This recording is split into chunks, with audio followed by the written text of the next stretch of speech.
A continuación invitamos a la doctora Susan Bueno, profesora titular y directora área infecciones del Instituto Milenio en Inmunología e Inmunoterapia, FOSIS, Center of Excellence, Facultad de Ciencias Biológicas de la Pontificia Universidad Católica de Chile.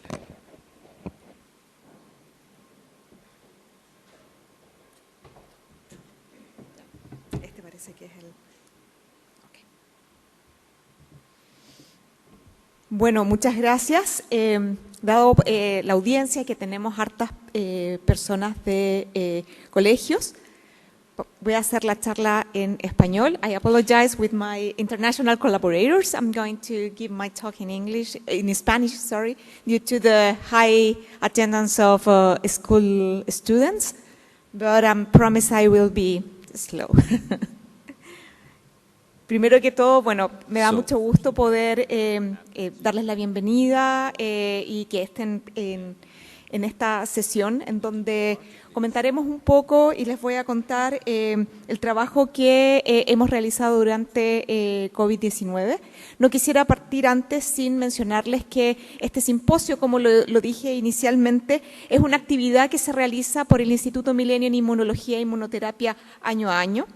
Y este año lo organizamos junto al doctor Alexis Kalergis. Y quisiera también sumar a los agradecimientos, dado que su rol en la organización fue muy clave, al doctor Pablo González, al doctor Leandro Carreño y a múltiples personas que nos han apoyado en esta actividad y que hoy en día y que en este minuto estemos realizando tan exitosamente y de manera impecable estas charlas. A Tomás Rivera, a Carolina Galleguillos, Lorena Leiva, Omar Vallejos y a todos los estudiantes y personas de nuestro laboratorio que nos han ayudado a gestionar todos los aspectos que implica un simposio como este. Así que muchas gracias. Y sin más, voy a partir la presentación en donde les voy a comentar y les voy a compartir cómo fue la experiencia de que como investigadores de este Instituto Milenio en Inmunología e Inmunoterapia, en colaboración con múltiples investigadores nacionales e internacionales, realizamos múltiples estudios orientados a la identificación y a la obtención de vacunas contra el SARS-CoV-2, cuando se inició tempranamente esta pandemia, y comentarles los resultados que obtuvimos también en población chilena. Y contarles un poco también la historia de cómo surgió esta colaboración y esta investigación. Primero que todo, mencionar de que nosotros como investigadores en enfermedades infecciosas e inmunología, múltiples investigaciones y la historia en la ciencia y la salud nos han demostrado que las vacunas son una de las estrategias más costo efectivas para abordar y controlar las enfermedades infecciosas. De hecho, mientras estábamos en los momentos más oscuros de la pandemia, una buena noticia emergió en el 2020, en donde algunos países se había reportado que gracias a la vacunación se había erradicado una enfermedad infecciosa que produce una parálisis, y estos casos que hoy en día los vemos como prácticamente libros de historia, pero que efectivamente a múltiples niños les costó la vida y también su calidad de vida por parálisis causadas por el virus de la poliomielitis. Cuando la vacuna se introdujo para poder prevenir esta enfermedad, el número de casos fue reduciéndose significativamente hasta que hoy en día aún quedan muy pocos países endemias de esta enfermedad. Sin embargo, y muchas otras enfermedades que han sido controladas, incluso erradicadas, como la viruela, siempre nos estamos enfrentando a nuevas enfermedades infecciosas, y esta no es la excepción con lo que ocurrió con el SARS-CoV-2. Esperamos que estas imágenes, en donde vemos que este virus que emergió, un nuevo virus que la humanidad no conocía, a la cual toda la humanidad no era inmune, era totalmente susceptible, que se diseminó fuertemente y rápidamente por todo el mundo, causando grandes estragos a niveles de los sistemas de salud. Esperamos que prontamente sean historia, pero aún estamos trabajando para ello. De hecho, el SARS-CoV-2 pasó a ser una de las principales causas de muerte en la población mundial durante los periodos más difíciles de la pandemia en el año 2020, y esto había dejado de ser así a principios del siglo aproximadamente del siglo XX, en donde las enfermedades infecciosas habían dejado de ser la principal causa de muerte en la humanidad. De hecho, era como la quinta causa de muerte y pasó nuevamente a ser la principal causa de muerte. Entonces, este virus, al igual cuando los microorganismos, cuando interaccionan con su hospedero, y esto es el caso que no es distinto con SARS-CoV-2, tenemos personas o población que frente a una enfermedad infecciosa, un virus, por ejemplo, un nuevo virus que nuestro sistema inmune no conocía, van a generar casos que son moderados, incluso casos asintomáticos, en donde se va a producir una enfermedad, pero que se va a resolver, digamos, espontáneamente gracias a la actividad de la inmunidad. Tenemos, por supuesto, también aquellas personas que hacen casos severos y aquellos que hacen casos críticos. Esto siempre pasa con las enfermedades infecciosas, pero cuando estamos frente a un nuevo virus en donde toda la población mundial es susceptible, este pequeño porcentaje de pacientes que hacen enfermedades críticas se convierte en un porcentaje muy significativo que requiere entonces que tomemos medidas como el aislamiento, las cuarentenas y el uso de medidas de prevención del contagio hasta que la población gane la inmunidad. Y en Latinoamérica esta enfermedad ha tenido un impacto muy importante. Todos los países, por supuesto, fuimos susceptibles de esta enfermedad. Algunos países tuvieron la mayor número de casos y actualmente, a nivel de Latinoamérica tenemos casi 1.700.000 muertes que lamentar. Y esto no solamente se ha detenido y no solamente se debe a la infección por el coronavirus, sino que también la infección que causa coronavirus también produce impacto en otras condiciones de salud, como por ejemplo la Organización Panamericana de la Salud también ha manifestado su preocupación por el retraso de los programas de vacunación para otras enfermedades infecciosas a causa de coronavirus, lo que puede a la larga significar también en más enfermedad y muerte en nuestra población. Entonces, cuando uno se encuentra frente a un nuevo virus, ¿qué es lo que tiene que hacer? Primero, tener mecanismos para identificar a las personas enfermas, buscar tratamientos, buscar formas de inmunidad pasiva, por ejemplo, que nos permita tratar a las personas que son mucho más susceptibles, y una de las estrategias, como les dije anteriormente, más costo efectivas es la vacunación para obtener esta inmunidad de rebaño, y que muy bien dijo el doctor Goldblatt, posteriormente se convierte en esta inmunidad híbrida. Nuestro país, en términos de vacunación, conociendo, y nosotros también como grupo de investigación que trabaja fuertemente en vacunas, sabemos que las vacunas son una estrategia costo efectiva y sabíamos que era la principal solución para la pandemia de coronavirus.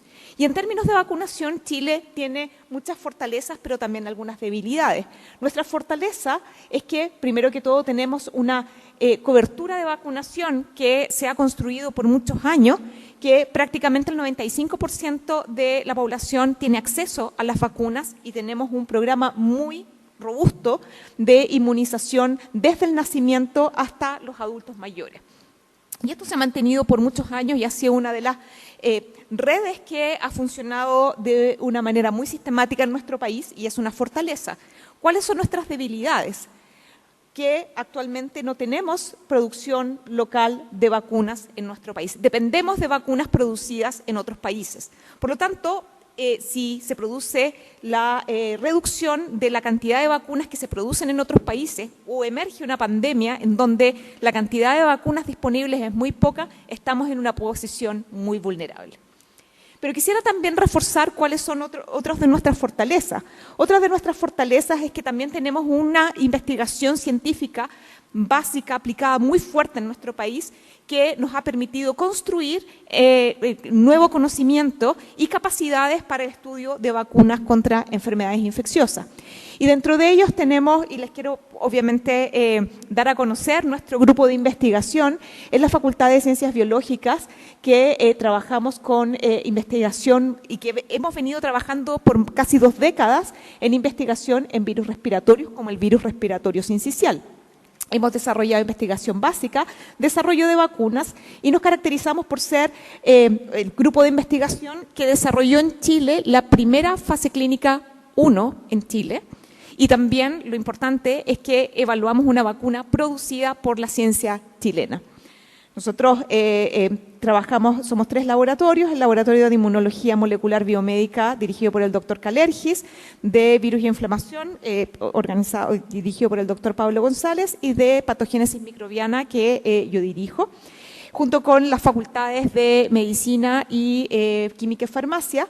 Logramos generar esta primera fase clínica, que fue exitosa, y la publicamos en un journal revisado por pares, y también logramos algo muy importante, que es conocer y llegar a producir estas vacunas en condiciones de buenas prácticas de manufactura, un elemento fundamental para poder avanzar hacia los estudios científico-clínicos, es decir, evaluar estas vacunas en persona.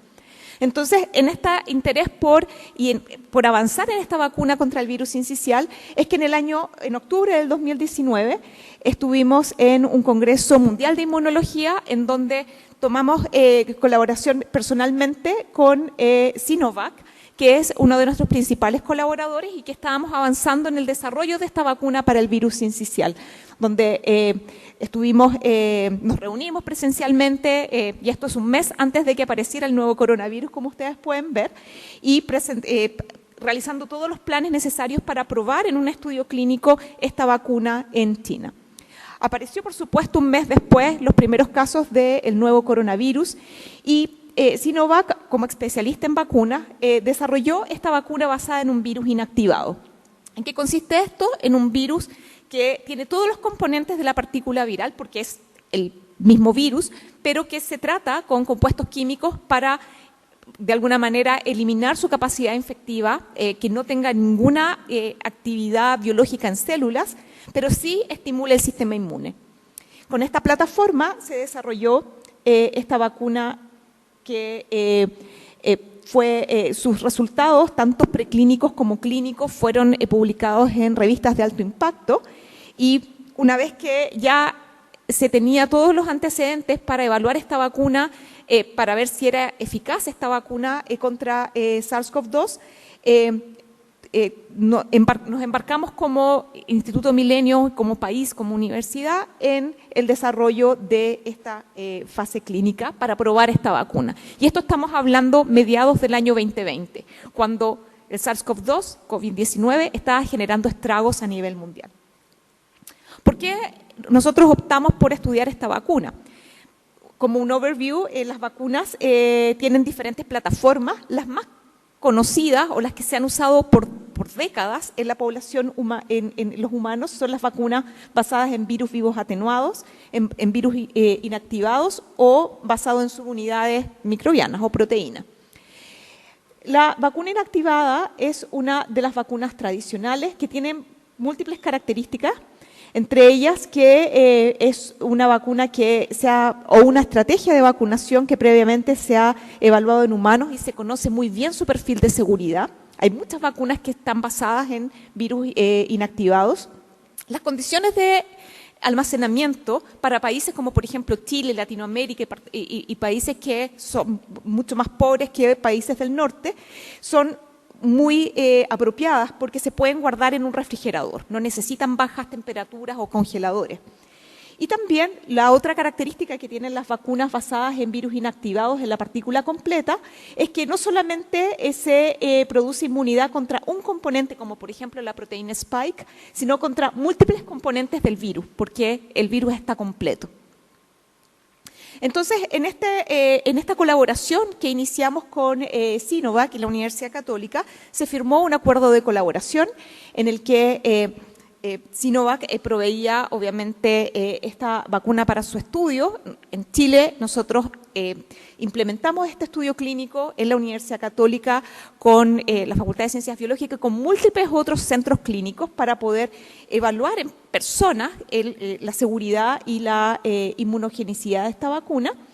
Y esto permitió entonces que de resultar positivo y eficaz esta vacuna y se aprobaba en Chile, nuestro país iba a tener un acceso preferente en altas cantidades y a un bajo precio de esta vacuna. Este privilegio que conseguimos como Universidad Católica fue transferido totalmente al Ministerio de Salud para que estas vacunas estuviesen disponibles para toda la población chilena, tan pronto pudiesen ser aprobadas por las agencias regulatorias. Entonces, en esta misión, digamos, en esta gran cruzada, de alguna manera, para lograr una vacuna para nuestro país contra el coronavirus, lanzamos este estudio clínico que le llamamos CoronaVac 03CL, en donde se evaluó la seguridad de esta vacuna, la capacidad de inducir una respuesta inmune y su eficacia. Entonces, yo ahora les voy a comentar cómo nosotros identificamos que nuestra población chilena respondía frente a esta vacuna. Y básicamente lo que nosotros evaluamos, y son los datos que les voy a mostrar, corresponden a la evaluación de la respuesta inmune. En las charlas de mañana, el doctor Kalergis les va a comentar más detalles de cómo se gestó toda esta colaboración científica con otras entidades, con gobiernos, con múltiples universidades, y cómo esto ha impactado positivamente en todos los aspectos del progreso en la pandemia. Y la doctora Katia Barca les va a comentar más sobre los estudios de seguridad y de eficacia. Yo les voy a comentar un poquito más de detalle cómo nuestra población o todos nosotros respondemos de manera inmune contra esta vacuna. Este estudio partió en una primera etapa en donde se incluyeron participantes mayores de 18 años, en donde se evaluó la vacuna CoronaVac contra un placebo en un esquema de vacunación de 0 a 14 días. Esto significa que la primera vacuna se aplicaba y la segunda dosis se aplicaba 2 semanas después. Sin embargo, cuando nosotros partimos a este estudio, en noviembre del 2022, ocurrió que se produjo la aprobación de otra vacuna para coronavirus, que era la vacuna basada en mRNA de Pfizer, y por lo tanto este estudio nuestro propio estudio dejó de incluir placebo para poder incluir vacunación en toda la población que se enrolara en este estudio. Entonces partimos una segunda etapa en donde incluimos a la población general, mayor de 18 años, en donde evaluamos la inoculación de 2 esquemas de vacunación de coronavirus, uno separado por 2 semanas y otro las 2 dosis separadas por 4 semanas. Habían algunos antecedentes científicos que mostraban que posiblemente el esquema 028, que es las 2 dosis separadas por 4 semanas, podía ser más eficaz. Y eso fue lo que nosotros quisimos evaluar en nuestra población. Entonces, el estudio evaluó eficacia, seguridad e inmunogenicidad de estos 2 esquemas de vacunación. Utilizamos las 2 dosis separadas por 2 o 4 semanas. Se hizo un seguimiento por 12 meses y un subgrupo de esta población se evaluó para estudios de inmunogenicidad. Este estudio contó con un total de 2.172 voluntarios, de los cuales un subgrupo de 442 voluntarios se evaluó la respuesta inmune. ¿Y cómo se evalúa la respuesta inmune en estos estudios? Básicamente se toman múltiples muestras de sangre en los voluntarios que reciben la vacuna. Una parte de la sangre se utiliza para aislar células y esto nos permite evaluar los linfocitos T que se producen tras la vacunación, y otra parte de la sangre se utiliza para aislar el suero, y es ahí donde medimos la respuesta inmune humoral o basada en anticuerpos. Entonces, acá es bien interesante lo que les voy a comentar. Nosotros partimos un estudio que solamente tenía 2 dosis, pero posteriormente fue evolucionando la enfermedad, la pandemia y por supuesto también la aparición de nuevas variantes, lo que nos requirió incluir en el mismo estudio una 3ª dosis y una 4ª dosis. Por lo tanto, nosotros hicimos estudios de inmunogenicidad cada vez que se aplicaba ya sea la 2ª dosis o cada uno de los refuerzos. Entonces tenemos una historia más o menos completa de cómo nuestra población va respondiendo a cada uno de estas vacunaciones. Uno de los parámetros que se evalúa en respuesta inmune para vacunas y que nos permite proteger contra la enfermedad, como bien lo comentó anteriormente el doctor David Goldblatt, es la evaluación de anticuerpos neutralizantes. ¿Y qué son los anticuerpos neutralizantes? Básicamente son estos anticuerpos, estas moléculas producidas por el sistema inmune que se unen específicamente a componentes del virus y que impiden ahora que el virus tome contacto con su receptor en la célula y pueda infectar la célula. Esta es una forma de que el sistema inmune nos puede proteger. Y nosotros evaluamos por dos metodologías la producción de anticuerpos neutralizantes. Una es en cultivos celulares con el virus infeccioso, poniéndolos en contacto con el suero de los voluntarios. Y esto es lo que se llama la técnica de neutralización convencional, que la realizamos junto con Sinovac en China, pero también, y aprovecho también de dar las gracias a grandes colaboradores, nuestros colaboradores del Instituto de Salud Pública, que también evaluaron anticuerpos neutralizantes en sus laboratorios que son de nivel de bioseguridad 3. Eugenio Ramírez, Judith Mora, Jorge Fernández y Rodrigo Fache. Y estos estudios que realizamos en Sinovac y en el ISP nos permitieron determinar de que una técnica mucho más sencilla que podíamos realizar en un laboratorio que no es de bioseguridad, que se llama la técnica de neutralización sustituta, nos da resultados en unidades internacionales y la correlación entre este tipo de ensayos y este tipo de ensayos es muy positiva. Por lo tanto, los resultados que yo les voy a mostrar ahora, como un resumen, son los que se obtuvieron en términos de ensayo sustituto de neutralización, que básicamente usa componentes aislados del virus para poder evaluar esta capacidad de los anticuerpos de neutralizar. Entonces, lo primero que nosotros hicimos fue comparar si estos dos esquemas de vacunación nos daban una respuesta de neutralización diferente. Entonces, lo que está en verde más claro son los resultados que tuvimos para las personas que se vacunaron en el esquema 014 y los que están en verde más oscuro, los que se vacunaron en el esquema 028. Cabe mencionar que la vacuna en Chile, cuando se aplicó el esquema primario de la vacuna Sinovac, fue en el esquema 028. Entonces, como ustedes observan, lo que vemos es que los niveles de anticuerpos neutralizantes 2 y 4 semanas después de la segunda dosis era significativamente mayor en aquellos que recibieron la vacuna en el esquema 028. Tanto por el ensayo sustituto y también acá lo podemos comparar con el ensayo de neutralización convencional. Entonces aquí ya veíamos una pequeña diferencia en términos de la cantidad de anticuerpos que induce uno u otro esquema de vacunación.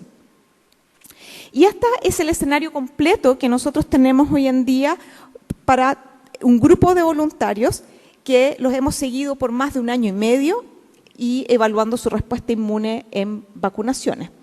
Aquí lo que ustedes pueden ver, tanto en el esquema 014 como 028, es que 2 semanas después de la segunda dosis, estos puntitos que se ven en rojo son cada uno de los individuos que evaluamos y esto se observa que se incrementa significativamente la cantidad de anticuerpos neutralizantes que se producen.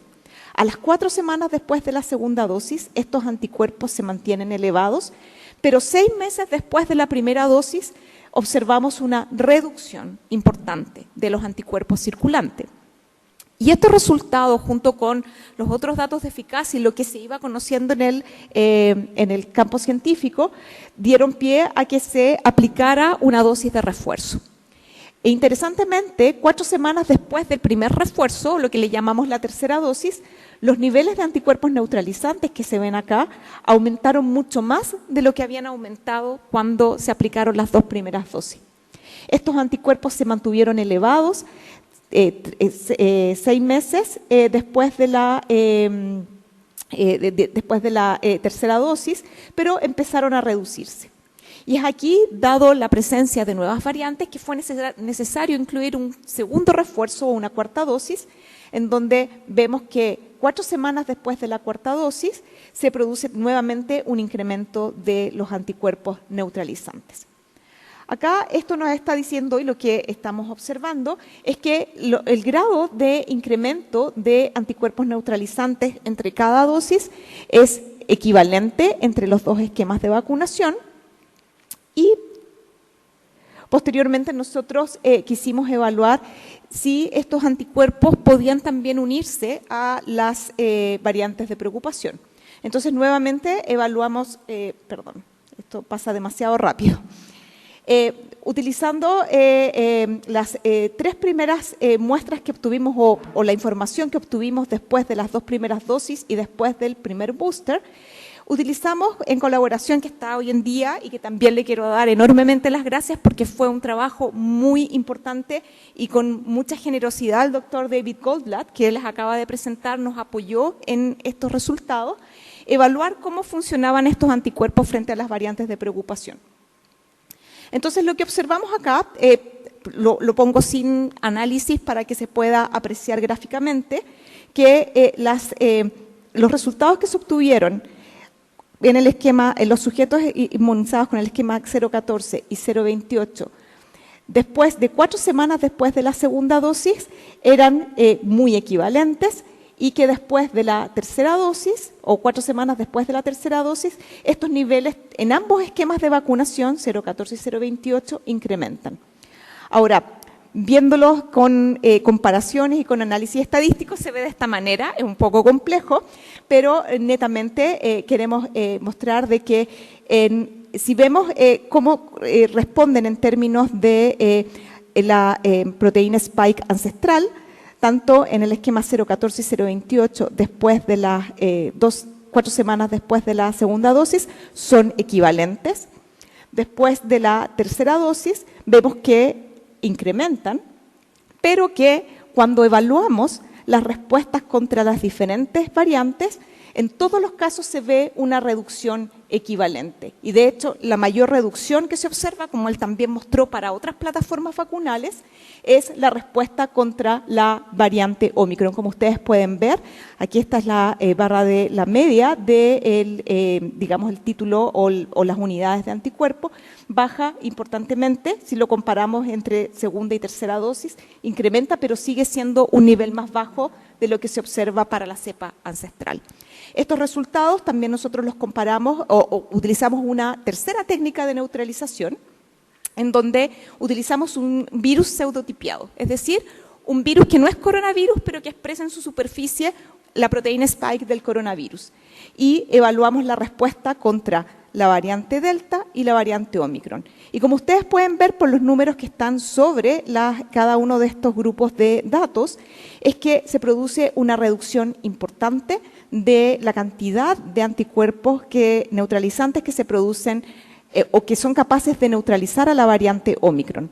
Delta se produce una reducción no tan marcada, 1,34 veces menos, pero con la variante Omicron cerca de 5 veces. Esto es para el esquema 014 y para el esquema 028. Es decir, en estos aspectos nosotros no vimos diferencia en términos de los esquemas, pero nuevamente vimos que se producía una reducción importante contra Omicron.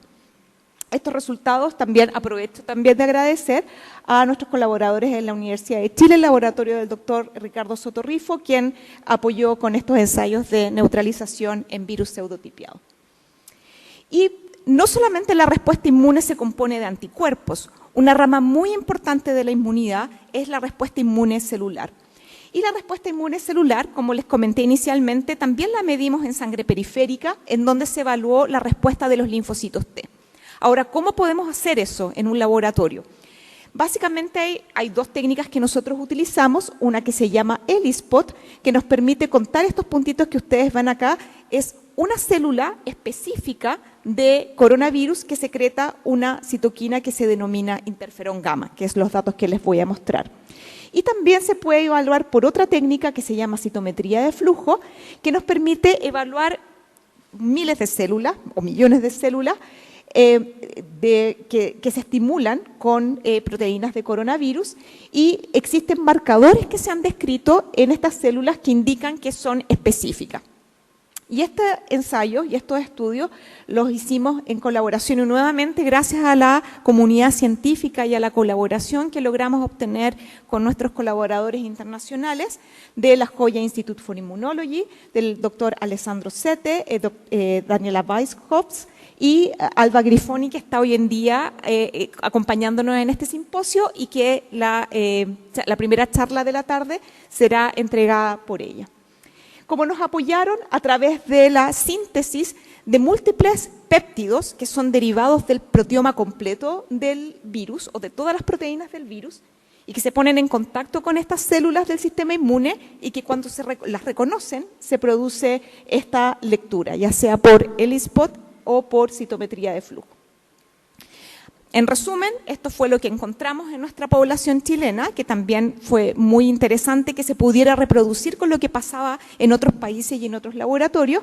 Gracias nuevamente debo mencionarlo, que el laboratorio de la Joya Institute for Immunology ha hecho disponible estos reactivos para múltiples cientos de laboratorios en el mundo de manera gratuita y eso ha sido un apoyo muy importante para el avance del estudio de vacunas contra coronavirus. Entonces, lo que nosotros observamos en nuestra población chilena es que los niveles de linfocitos T específicos contra el coronavirus, que estas células son fundamentales para eliminar a las células o ayudar a eliminar a las células infectadas, es que después de 4 semanas después de la segunda dosis incrementa significativamente y a diferencia de los anticuerpos neutralizantes, vemos que estos niveles de células se van manteniendo estables en el tiempo. Esto es sumamente importante porque posiblemente es una de las razones por la cual estas vacunas son capaces de prevenir la enfermedad severa causada por cualquiera de las variantes, porque se mantienen estos niveles celulares elevados. Y no solamente se mantienen elevados en términos de células activadas, sino que también aquellas células que producen esta molécula antiviral que se llama interferón gamma. Como ustedes ven, se produce después de la vacunación un incremento de las células que producen esta citoquina y que se mantienen estables en todo el tiempo y después de todas las boosters y las inmunizaciones.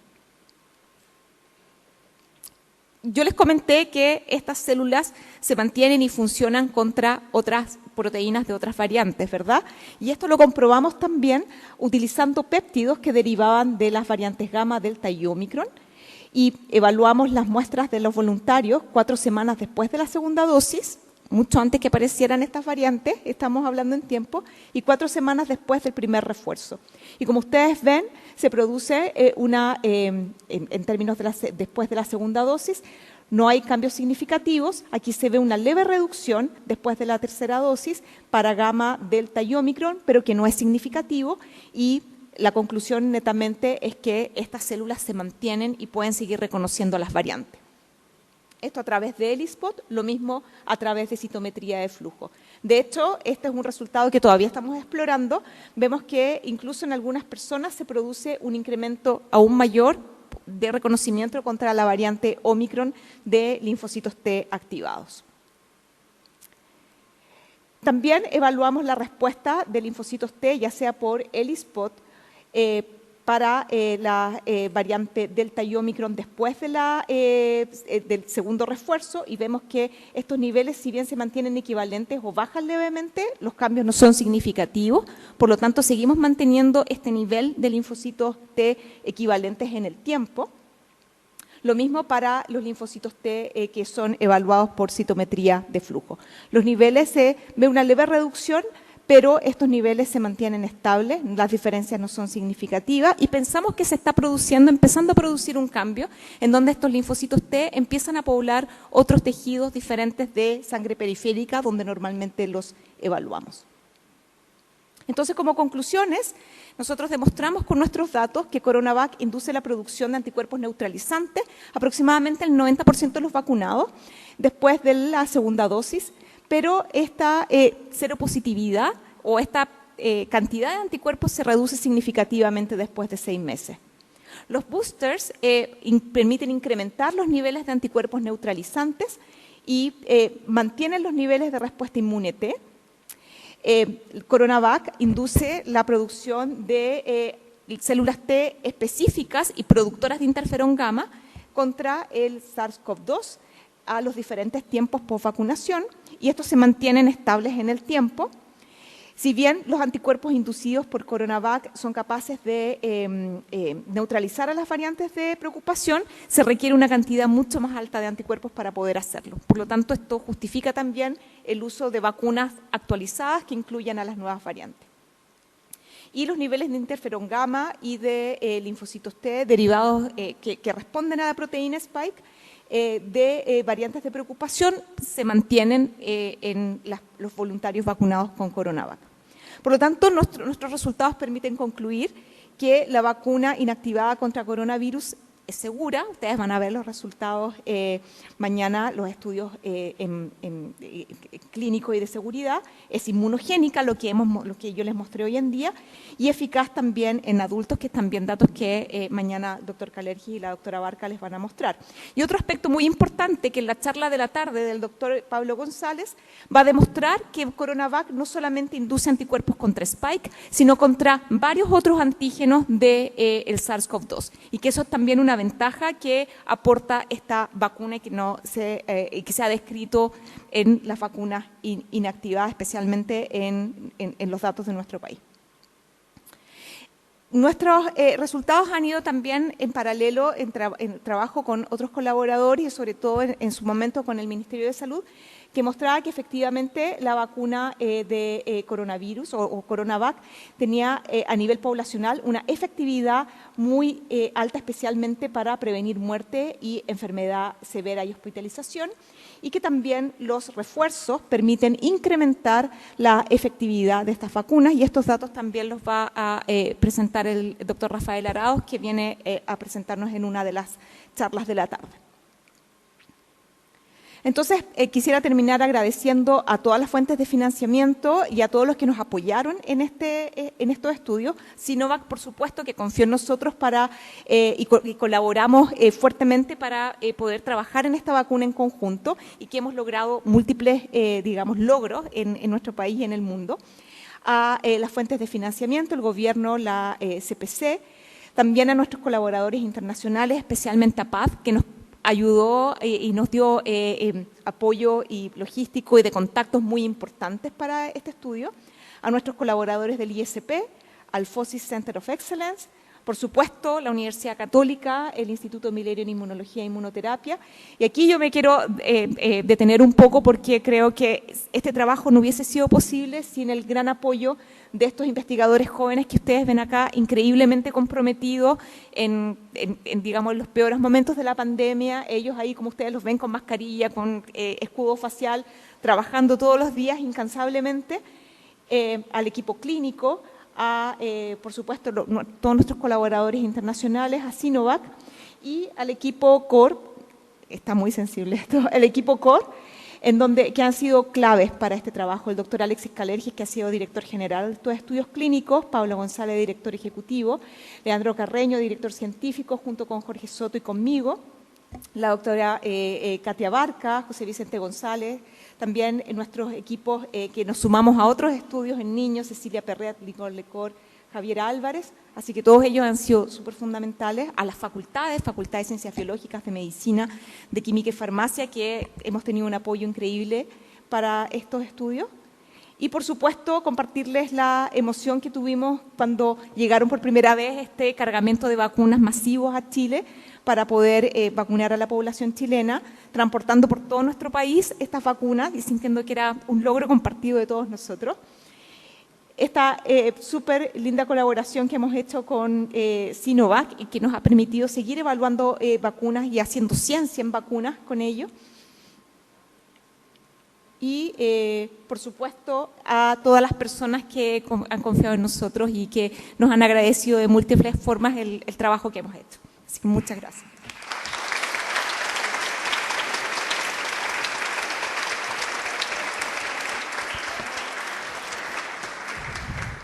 Tenemos un momento para un par de preguntas a la doctora Susan Bueno. Si alguien desea formular una pregunta, por favor, levanta la mano acá. Adelante, por favor, el micrófono. Gracias.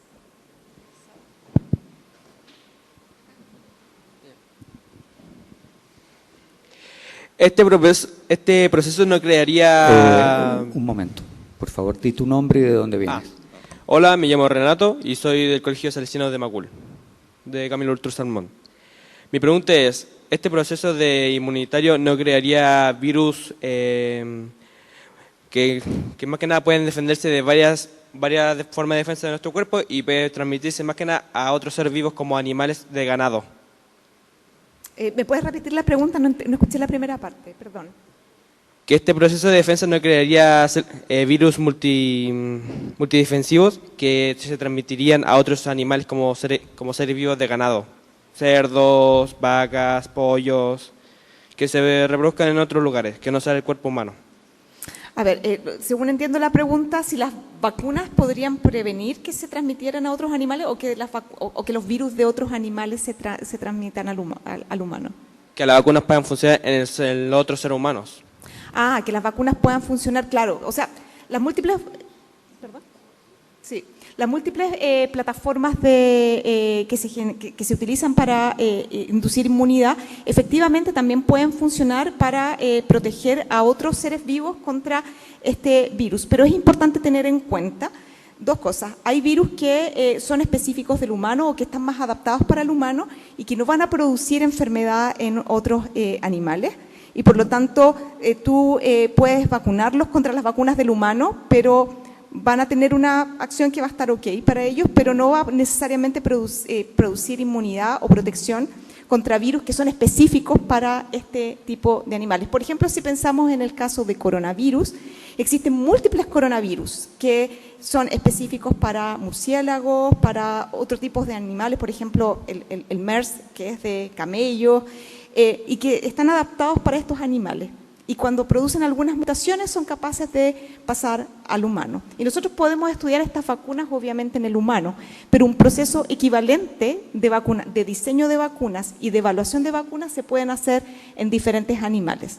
El problema es que no podemos tener acceso a todos los animales salvajes que podrían ser reservorios de estos virus. Por eso no podemos usar la estrategia de vacunación para prevenir la emergencia de nuevos virus que se traspasen de otros animales al humano. ¿Alguna otra pregunta? Sí, acá, por favor, adelante. Bueno, agradecer la pregunta del estudiante y decirle que en general la vacunación, al disminuir las tasas de replicación, el virus se multiplica menos en las personas, conduce a que haya menos variantes y menos chances de que se traspase a otra especie. Sí. Una pregunta para la doctora Bueno. ¿Qué opina? Bueno, felicitarla por echarla, por supuesto. ¿Qué opina de la posibilidad de ir actualizando vacunas en el tiempo con variantes? ¿De qué manera podemos quizás anticiparnos a la aparición de nuevas variantes y finalmente, si se podría en algún minuto, como pasa con influenza, hablar de una vacuna universal de coronavirus? Sí, esa es una excelente pregunta. Y la verdad es que efectivamente el uso de vacunas que sean actualizadas o polivalentes es una muy buena estrategia para poder inducir inmunidad contra los componentes de las nuevas variantes del virus que cambian. Pero como mostramos en nuestros datos, la respuesta inmune celular no reconoce solamente algunos componentes de las proteínas virales, sino contra múltiples elementos. Por lo tanto, la respuesta inmune celular va a tener una reacción cruzada contra componentes que se comparten entre las diferentes variantes. Y esto nos va a permitir eliminar las células infectadas y poder evitar que una infección progrese a una enfermedad más severa. Sin embargo, los anticuerpos neutralizantes tienen la capacidad de evitar o reducir la probabilidad justamente de que nuestras células se infecten. Por lo tanto, el uso de vacunas actualizadas para variantes nos ayudaría a poder reducir el contagio y, por supuesto, también la transmisión.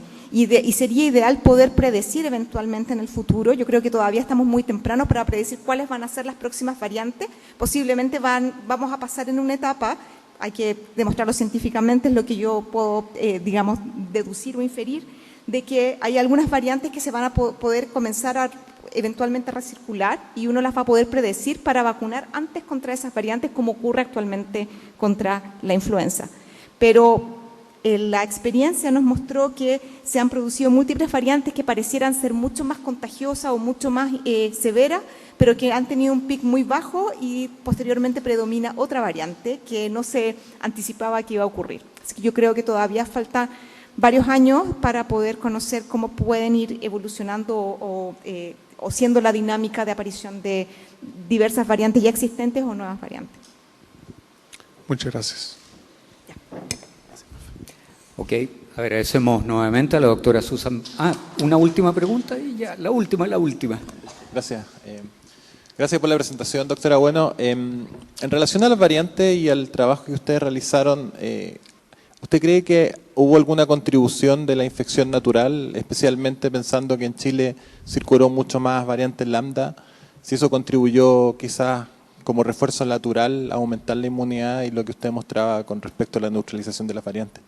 Sí, muy buena pregunta y la verdad que dentro del estudio que nosotros realizamos partimos en un momento en que había el brote principal era la variante gamma, que era P1, ¿verdad? Y posteriormente comenzaron a aparecer Delta y Omicron. Y de hecho, las primeras variantes que se generaron, por supuesto, incrementaron el número de casos, pero fueron casos que se mantuvieron en niveles relativamente equivalentes a los que se habían producido con la variante original, que la primera fue la D614G, ¿verdad? Pero cuando apareció variante Omicron, definitivamente el nivel de exposición de la población y sobre todo de las personas en el estudio clínico obviamente fue mayor y fuimos viendo incrementos justamente entre visita y visita de aumentos de los niveles de anticuerpos neutralizantes, incluso linfocitos T. Entonces, definitivamente en la última etapa de nuestro estudio, definitivamente consideramos que influyó y justamente también en colaboración con Alba Grifoni y con la Joya Institute for Immunology, logramos obtener reactivos que nos permiten discriminar a aquellos que están respondiendo por vacunación o por respuesta por infección natural. Y eso nos va a permitir cuantificar esta duda. Muchas gracias.